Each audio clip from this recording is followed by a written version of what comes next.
Do you know how many words there are in the English language? 10, 80, maybe 100,000? Nope. There are 217,000 and more every day. But 47,000 are very rare, so we only have to learn 170,000. Wait, that's still a lot of words! But there is a trick that will help you memorize thousands of words just like that. The key and today's topic will be word patterns. Today we'll look at 9 common patterns and 1 pair of words that always confuses learners. There will be extra examples and role plays. I'm boring. I'm boring. No, you're boring. Look at your fashion. And finally, a practice quiz at the end. Are you ready? Let's go! First, let's warm up. Look at these words. What's the pattern? That's right, they all end in IVE. And actually, there's one more pattern. That's right, they're all adjectives. When the end of a word has a special pattern, it's called a suffix. And when it's at the beginning, it's a prefix. These all have specific meanings, just like Japanese characters. So, let's begin with prefix number 1. Trans. Translate. Transport. Transform. Look at the meanings of these words and think, what is the link?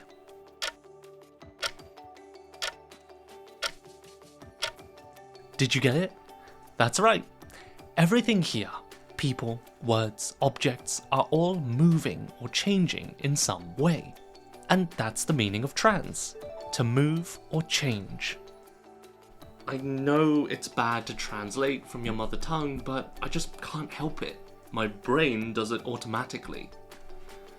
I'm moving to a new house next week, but I have to transport so much furniture.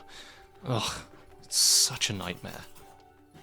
When he's on camera, he transforms into a completely different person.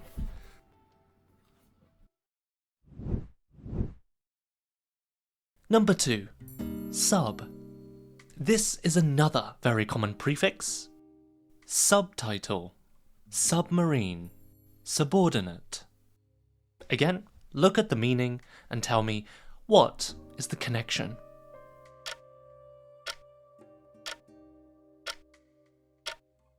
Okay, ready? Sub means under or below. Subtitles are at the bottom of a video. Just like this. A submarine goes under the water, and a subordinate works under their boss. Simple, right? Personally, I always watch foreign series and movies with subtitles and original voices. I can't stand dubbing. Did you hear the story about the Titanic submarine that disappeared? Everyone's talking about it. Number 3. Pre. Post. Let's make things a little more challenging. Here are 2 groups of words. What is the meaning of pre and post? I won't tell you the meanings of these words, but I will give you 2 hints. 1. They are opposites, and 2. They are related to time. What's the link?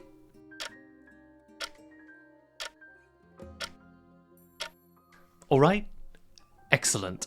Simply put, words with pre mean before, and words with post mean after. For example, previous is similar to the word last. Prevent means to stop something before it happens. Postpone means to delay something to later.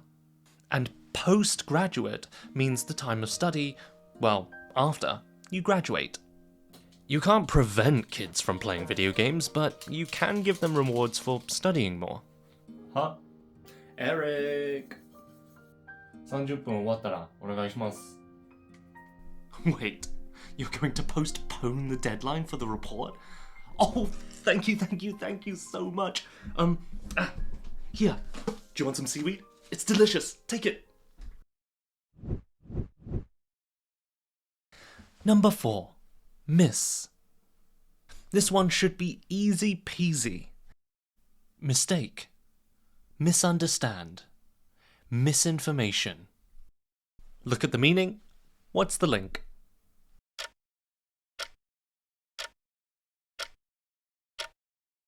Easy, right? If something has miss as a prefix, it means it's something false or wrong. Oh, no. I always make more mistakes when I'm tired. Maybe I should get some more sleep. Oh, I can't believe it. I confessed to the girl I like, and I said, "Suki da," but she misunderstood me and thought I said, "Tsuki da," as in like moon. Oh, someone just please end my life. There's just way too much misinformation on social media these days. Like, my friend told me that they heard drinking warm water can cure cancer. Cancer? Like, these people are nuts! Number 5. Dis, im, un. Oof, we have a lot of prefixes here. Dishonest. Impatient. Uncomfortable. They all have the same meaning, but what is it?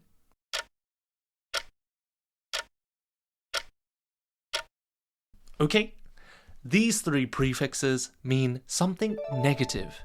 If you see this, it reverses the meaning of the word. Bonus question, which prefix do we use for these 3 words?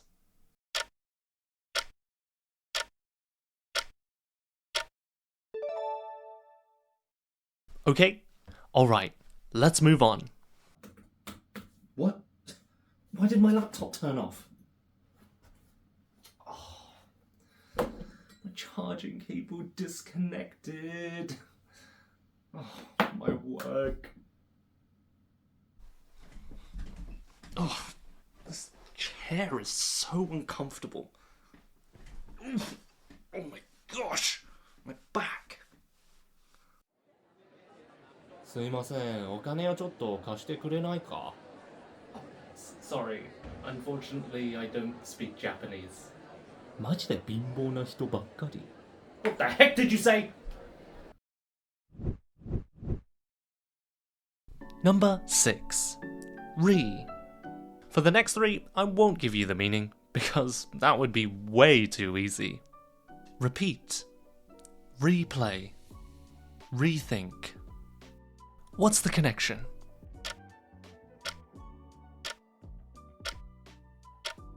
Good job. It just means to do something again. Re is a very common prefix that you will see all the time. I don't want to repeat myself, so I'll say this once. Don't touch my seaweed. I'll have to rethink my strategy. If you were me, how would you tell your parents, I really want a monkey as a pet?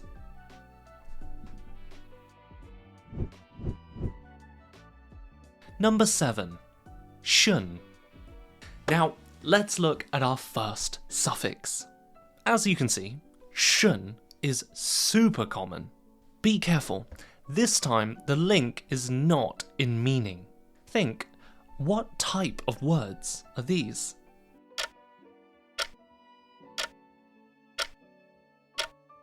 If you said they are all nouns, well done. People often confuse verb and noun forms, so just be careful. Remember, shun is almost always a noun. There are way too many distractions at home. I just can't focus.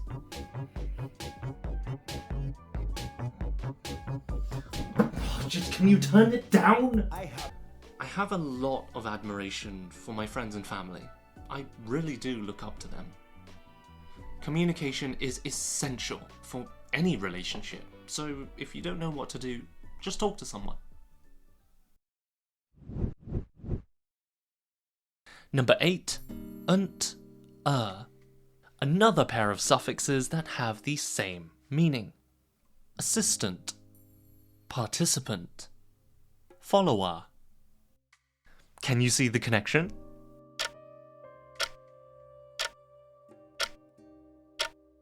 Nice job. When we add or unt to a word, it changes the meaning into a person. Assistant, someone who assists people.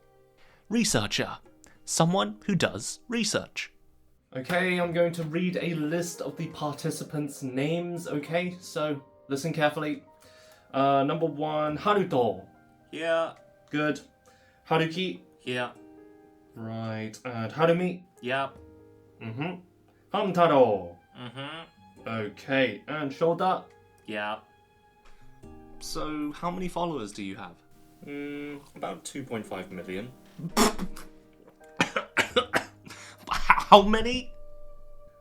I've been a teacher for more than 10 years now, and the young students always ask me this question. Eric Sensei, do you have a girlfriend? Like, of course I do. She's just in the future. Number 9, eyes, phi. Now, this one's a little more difficult, but let's give it a go. Visualize, classify, simplify. Look carefully at the meanings. How are they related?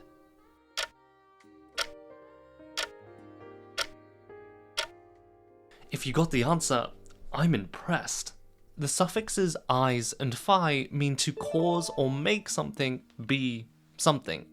For example, if you simplify a complicated idea, you make it more simple. If you classify an animal, you put it into a category or a class. Humans and monkeys, dolphins and whales. Visualize means to make something more visual. In other words, to imagine something. If you want to be a good communicator, just stop using all of this mumbo jumbo and just simplify things. Like, if you say, oh, if the opportunity arises, I would love to partake in some baked goods. Of course no one will understand you. Just say, I want some cake, damn it! Did you know that colours symbolise different things depending on the culture? So, for example, here in the UK, purple symbolises luxury and royalty. So that's why Cadbury chose purple as its brand colour, to make it more luxurious. Number 10. ing and ed adjectives. And here is the final and most commonly mistaken pair of suffixes. ing and ed. Oof, a tough duo. Should I say the book is interesting or interested? Am I interested or interesting? What's the difference?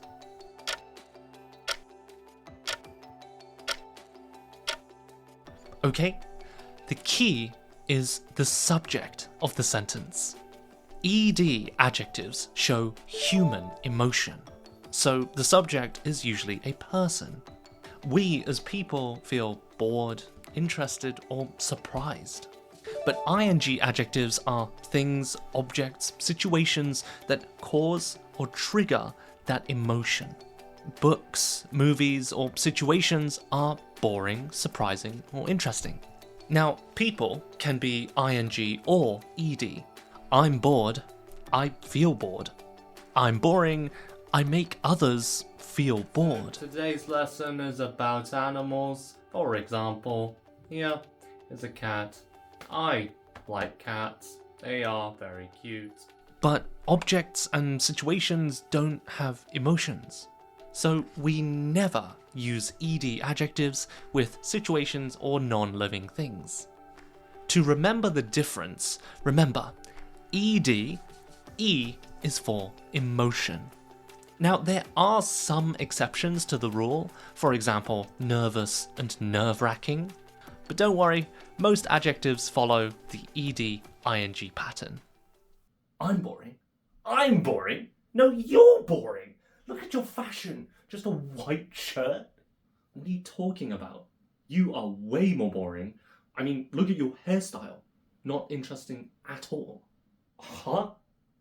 We have the same hair. Oh, I'm just so exhausted from talking to you. You're so annoying. I'm annoying. You started this fight. Okay, finally! You've listened very carefully and maybe taken some notes. It's time to test all of this new knowledge with a quiz. Question number 1. Which prefix means again?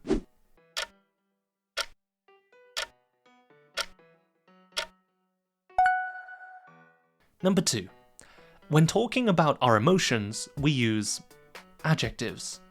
For things that cause this emotion, we use adjectives.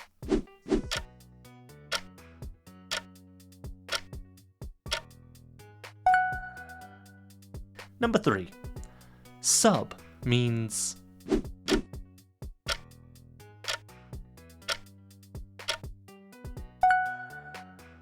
Number 4.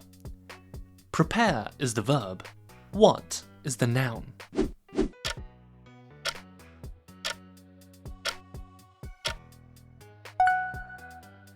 Number 5.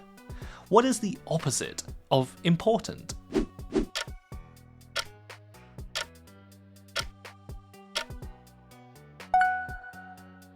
Number 6. Complete the sentence. His explanation is so... I always feel so... after his lessons.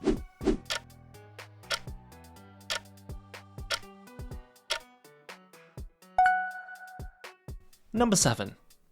If I want to say someone who murders people, what suffix should I add to murder?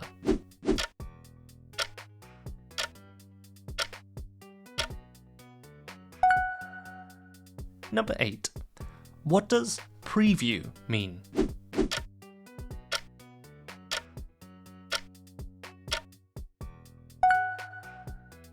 Number 9. Which word means something that people believe is true but is actually wrong?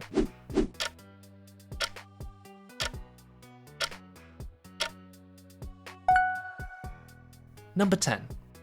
Please separate these prefixes and suffixes into the correct groups.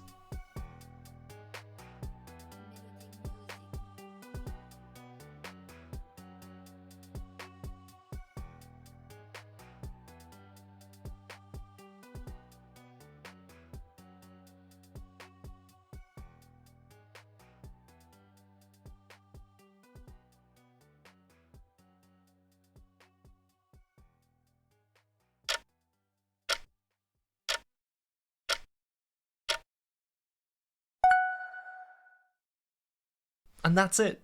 How did you do? With a bit of practice, it becomes much easier, right? And the amazing thing is, as your vocabulary increases, you start to notice more patterns. And it becomes even easier to guess and understand the meanings of new words. I hope the lesson was useful. Have a wonderful day, and bye for now. Oh, it's related to the word immortal. Interesting.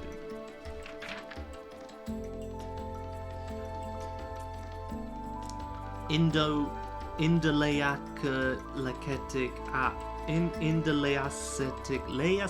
acid. What the heck?